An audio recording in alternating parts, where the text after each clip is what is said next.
July 2025. It was late at night and I was in need of something new. I needed adventure and fun. And so I finally decided to take the plunge and start the unbelievably long anime that is One Piece. Now, I always knew that I would like One Piece. It was kind of an instinct that I had ever since I started watching anime back in 2021. I just didn't know when I would start it. I had heard of it from my brother, in which he claims it to be an amazing show, and I knew one day I would watch it. I wanted to make this video in honor of this great show, and it deserves a video that is of high quality and effort. So here's my attempt at making an appreciation video for One Piece. I'm currently at the halfway point in the series where the time jump just occurred. Okay, well technically I wrote this script like a month ago, so I've already finished the Fishman Island arc, so please no spoilers from anything that happens after the Fishman Island arc and onward. One Piece starts off as very innocent and slow-paced.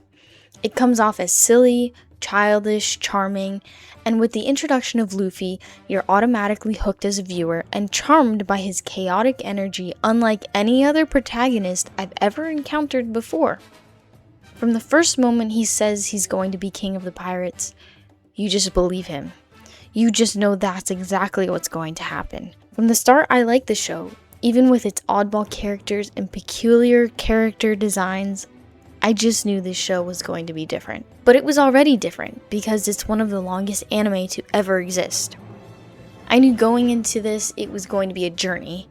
Literally, it's been like 6 months since I started the show, and I've only now just gotten to the time skip. I wanted to be a part of this world. I wanted to be in it. It's only the most popular anime ever. It's the king of anime. Now, here's my spoiler warning. If you have not seen the show, please don't continue. Please don't continue watching. You will get major spoilers. Going back to Luffy, I just wanted to say that he really is quite different than any other typical anime main character. He's dumb, selfish, needy, an airhead, inconsiderate. I could go on. But he's also brave, courageous, unyielding, determined, cares about his crew immensely, and I think he would die for his crew if it came to that point. There's nothing he wouldn't do for them. I mean, he declared war against the government just to get Robin back.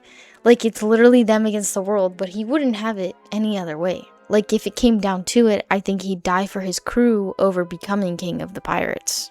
The moment that truly hooked me was, of course, the part with Nami stabbing herself and Luffy coming to stop her. That moment shocked me. It was the moment that let me know that this show could go there. It could go to dark places unexpectedly. That at any moment, the show could just take a turn that you could have never expected.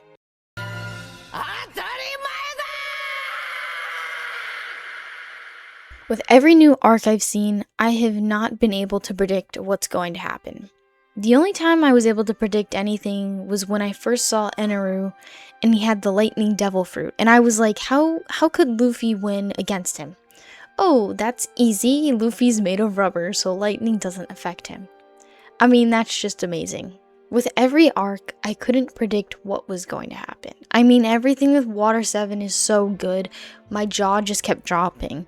The fight with Luffy and Usopp is heartbreaking. Robin's backstory is heartbreaking. Fighting for Robin no matter what, despite her wishes, they still went to rescue her. The entire arc is so good. And then everything with the Summit War arc is so good.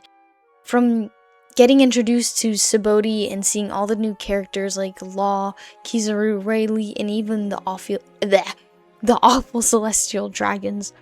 Then with Kuma sending everyone away to far off places, and you see that Luffy gets sent to Amazon Lily where he meets Boa, another warlord, and of course Boa falls in love with Luffy, like he's the only exception when it comes to men. Then Sanji gets sent to the Kamabaka Kingdom, where we eventually learn that's where the amazing Ivankov is from, who is secretly working with Dragon. Frankie gets sent to Baltimore, where we first hear the name Dr. Vegapunk, where I can imagine that's something very important to remember for later on.